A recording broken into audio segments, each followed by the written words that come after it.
สบายดีวันนี้อาจารย์ท่านมีสิมาสอนเลขป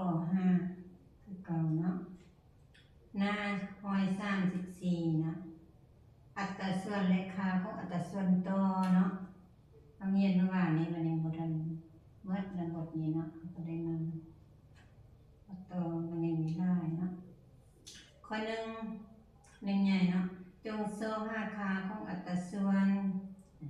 มี4ข้อเนาะ4ข้อด้วยกันเลยค่าของอัตราส่วนเป็นเท่าใดเนาะคือ3/5 หรือว่าอย่างหนึ่งว่าเป็น3/5เนาะ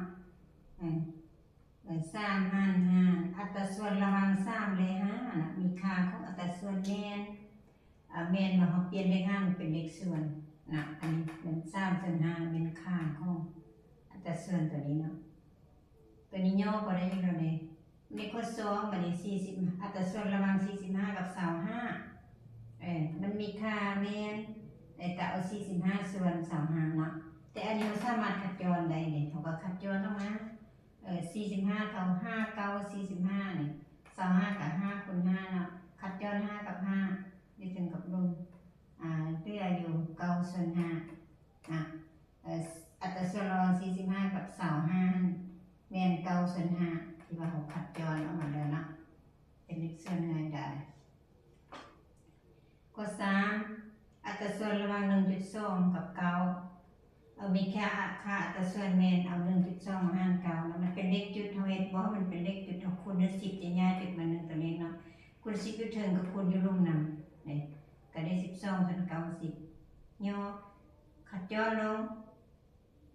เฮ็ดได้ให้มี4มีส่วนคูณรวมอยู่หั่นเนาะมี3นี่นะ12หารค่าด้วย3 90หารค่าด้วย3 3 4 12 3คูณ3 10ก็เป็น90คัดย้อน3กับ3มันเหลือ4ส่วน30เนาะค่าของอัตราส่วนเป็น 0.8 ค่าของอัตราส่วน 0.8 กับ2มันมีค่าแล้ว 0.8 หาร2เฮ็ดได้เป็นเลขส่วนง่ายได้เนาะเพราะมันมีจุดคูณด้วย10ทั้งเทิงทั้งลบกับคูณ10นำจะเป็น8ส่วน3มันจะคัดย้อนเนาะ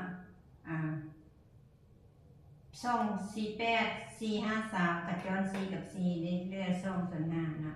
ค่าของอัตราส่วนตัวนั้นเป็น2ส่วน5วันนี้เขาข้อ2ใหญ่จงเฮ็ดอัตราส่วนให้ง่ายได้ขึ้นเฮ็ดคือผ่านมาเฮาเฮ็ดเมื่อวานนี้เนาะเฮ็ดคือผ่านมาไงอัตราส่วน130กับ4930หาร4คัดย้อนลงมาตัวนี้เอาหารคือ4เนาะ130หาร4ออก30ส่วน1อัตราส่วนก็เป็น30กับ1อัตราส่วนนั้นขนมห้างธรรมดาของสเตซ่าพิจารณาแต่ว่าให้อัตราส่วนเนาะมันถ้ามันมีส่วนหนึ่งมันจะเป็นอัตราส่วนมันเป็น30กับ1ข้อ2 12หาร21ก็เท่า12ส่วน21คัดย้อนออกมาอันนี้3 4เป็น12 3 7 21คัดย้อน3กับ3เหลือ4ส่วน7ก็เป็นอัตราส่วนระหว่าง4กับ7ข้อ3 5.6อัตราส่วนระหว่าง 5.6 กับ 2.1 ก็เท่า 5.6 หาร 2.1 คูณด้วย10ทั้ง2ง่ายจุดมา1ตัวเลขก็เป็น56ส่วน21แยกออกเป็นส่วนคูณนี่8 7 56อันนี้ก็3 7 21เนี่ยย่อคัดย้อน7กับ7ยังได้8ส่วน3ก็เป็นได้อัตราส่วนระหว่าง8กับ3บัดนี้อัตราส่วนระหว่างเลขส่วนกับเลขส่วน3ส่วน5อันอัตราส่วนระหว่าง3ส่วน5กับ1ส่วน5เฮ็ดได้ให้มันเป็นค่าอันเดียวเนาะเฮ็ดบ่ให้มีเลขส่วนว่าซั่นบ่ให้มีคูณเปลี่ยนเลข5มาเป็นเลขคูณเนาะ3ส่วน5ไว้คือเก่าคูณให้ตัวปีนของตัวนี้เป็น5ส่วน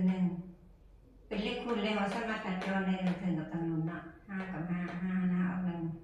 ออก3ส่วน1ก็อัตราส่วนระหว่าง3ส่วน5กับ1ส่วน5มันเป็น3กับ1นะเป็น3กับ1นี่เลยไม่ก็พูดคือกันเป็นพู พูดจะหมดไปเนาะกันเท่าเปลี่ยนให้คูณนี่มันจะขัดกันหมดเลยจะได้อันนี้ข้อ3ไงจงซอก5จำนวนที่แทนใส่อีกละไม้ก็เฮ็ดคล้ายกับมือบาทนี่ตามมาเนาะอัตราส่วนระหว่างอีกกับ4เท่า5ส่วน5กับ2อัตราส่วนเลยนะตัวนี้เขาบอกคิดไล่ที่เขาบอกคิดไล่ตัวนี้เอามาแบบนี้นะอัตราส่วนระหว่าง5กับ2เท่า5ส่วน2นะแล้วตัวนี้นะถือว่าพูดของมันเป็น4ได้นี่อันนี้พูดเป็น2แล้วเราจะไป5 4กับ2ก็ต้องคูณ2ทั้งลบทั้งกับคูณน้ำจะได้10ส่วน4 10ส่วน4หรือว่า10หาร4นี่แหละ10หาร4ก็เท่าอีกหาร4 4กับ4คือกันทอดในอีกเท่า10ข้อ2อัตราส่วนระหว่าง2กับ 0.5 ก็เท่า2ส่วน 0.5 คูณ10ให้ทั้งเส้นทั้งลมบ่แม่นอันนั้นเราชอบจะก้าวไป5นะ5ตัวนี้เลยนะ y ส่วน2พูดกันเป็น2แต่ก้าวไป5 2เลยโดยที่ว่ากันถ้าว่าเราคูณ10เข้าไปก็จะเป็น3ส่วน5นะแต่เราอยากได้พูดแม่นนะเป็น2เป็น2ไม่เอาคูณได้4นะ4 5 3นี่4 5 3กับจุด1ตัวเลขจะเป็น2นะทั้งลงคูณ4ทั้งต้นก็คูณ4นะ2 4 8 8ส่วน2ตัว8หาร2เท่า y หาร2ฉะนั้น y เท่า8นะข้อ4สร้างเกียร์เป็นรูปสี่เหลี่ยมซากเนาะโดยที่ว่าอัตราส่วนระหว่างลงกว้างลงยาวโตลงกว้างเนาะอัตราส่วนระหว่างลงยาวโตลงกว้างเป็น5ส่วน3อัตราส่วนนั้นเป็น5ส่วน3นี่อัตราส่วนระหว่างลงยาวโตลงกว้างนี่เท่า5ส่วน3นะแทนค่าสมมติอีกลงยาวเพราะมันเป็นอีกเนาะเป็นอีกส่วนลงกว้างเป็น30ของหูเราเลยลงกว้างเป็น30นะเท่า5ส่วน3หูเลยเป็นสังตีเป็นเขาคิดอะไรก็เอาเป็นสังตีเนาะอีกส่วน30เราปะไม่เนาะเอาแต่5ส่วน3มันมาคิดอะไรเฮ็ดอะไรครับเพิ่มพูด3ตัวนี้มันเป็น30เอาก็คูณด้วย10เนาะเราก็ได้50ส่วน30ให้มันเท่าอีกส่วน30คูณ30คือกันกับเท่าในอีกเท่า50ลงยาวเป็นเท่า50สังตีเนาะข้อ5หัวฟุ้งนึงมีเสา4ตัวเมื่อฟุ้งมีเสา4ตัวอัตราส่วนของตัวแม่กับตัวผู้ตัวหรือว่าตัวก็ได้คือกันเนาะแม่น7ส่วน5ไม่ก็ว่าตัวแม่มี7ส่วนตัวผู้เพราะว่าตัวเมย์ก่อนตัวเมย์ก็ต้องเป็นตัวตั้ง5ตัวผู้ก็ต้องเป็นตัว5เนาะหัวตัวผู้มี5ส่วนจงส่ง5จำนวนหัวตัวเมย์คันถ้ามาหัวตัวเมย์เนาะอันนี้ตอบตัวผู้เลยก็ได้บ่เป็นหยังคันถ้ามาตัวหัวตัวเมย์เขาก็สอบเป็นหัวตัวเมย์ก็ได้เนาะวันนี้ไม่เข้ามา24ตัวมันจะบันทึกมาเป็นแบ่งเป็นเอา7บวก5จะเป็น12ส่วนจะเป็น12ส่วนเนาะเราใส่4ตัวนะแล้วหัวตัวแม่มี7ส่วนเนี่ยเอาแบ่งก็12ไม่ก็ว่าเอา4มา5ใน7บวก5เนาะเป็น4หาร12เท่า2ส่วนหนึ่งนั้นเป็น2ตัวแล้วหัวตัวแม่มี7ส่วนเขาก็มาคูณให้7มี14ตัวเนาะอันนี้เขาจะกดขึ้นหัวตัวผู้กับเอา2มาคูณใน5มี5ส่วนนี่10บวก14ก็เป็น24ตัวคือเก่าเนาะเพิ่นบ่ทำ5ของบ่ซอกก็ได้หัวตัวผู้อันนี้ซอกข้างเบิ่งข้างหัวสิเทบ่ของคิดไว้เอาเนาะข้อ6เฮ็ดเจียวโดยป่นน้ำปลากับน้ำมะนาวด้วยอัตราส่วน3ส่วน2นะเวลาที่ใส่น้ำปลา60มิลลิลิตรใส่น้ำมะนาวจับมิลลิลิตรนะนี่เขาจะมีอัตราส่วนนี่นะอัตราส่วนระหว่างน้ำปลากับน้ำมะนาวจะเขียนตัวใดก่อนก็ได้นะ ตะเคียนน้ำปลาเส้นมะนาวมันจะมาเท่าซ้ำมันซ่องแล้วเอาซ้ำมันซ่องเท่าน้ำปลาเส้นน้ำมะนาวก็ได้นะเรียกว่าซ้ำมันซ่องน้ำเท่าน้ำปลา60 มิลลิลิตรเด็ดน้ำมะนาวบ่งว่ามันอีกเนาะตัวหลับในของบ่งจะซ่องให้อีกนะเอาซ้ำมันซ่องมาคิดไรเฮ็ดอะไรให้จำนวนฟุตนี้เป็น60เนาะเอาซ้ำมันซ่องมาคิดไรให้จำนวนฟุตเป็น60เนี่ยเราไปได้บางคนได้สร้างทำนั้นแหละจึงเป็น60นะทั้งลูกคนสร้างนะ